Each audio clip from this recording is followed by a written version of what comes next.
Kush vjen i pari shpërblehet i pari. Gratë kapen për flokësh në mes të avionit për një ulse, pasagjerja hedh në gjyq linjën ajrore.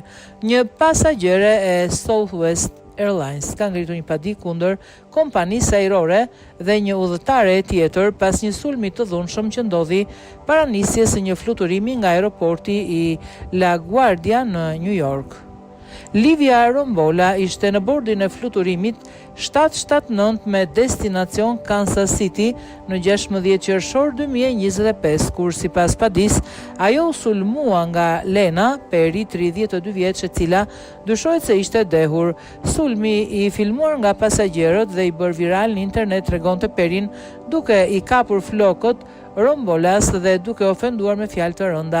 Sipas dokumentave gjyqësore të depozituara në 25 gusht në Gjykatën Supreme të Shtetit të New Yorkut, Rombola pretendon se linja ajrore është përgjegjëse pasi politika e saj e ulseve pa caktim paraprak, ku pasagjerët zgjedhin vetë vendet. Sipas parimit, kush vjen i pari shërbehet i pari, ka kontribuar në konfliktin që përfundoi me dhunë. Avokati i saj tha për The Independent se paditja ka një rast të fortë kundër Southwest, veçanërisht për shkak të politikës së pazakontë të ulseve të lira, e cila ishte një faktor thelbësor në shkakun e aksidentit.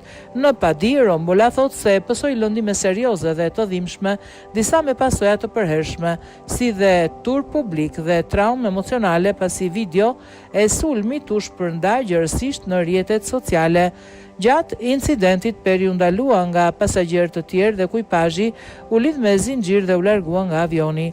Ajo u akuzua për sulm, ngacmim, sjellje të pahishme, rezistencë ndaj arrestimit dhe pengim të autoriteteve, por u deklarua e pafajshme dhe u lirua.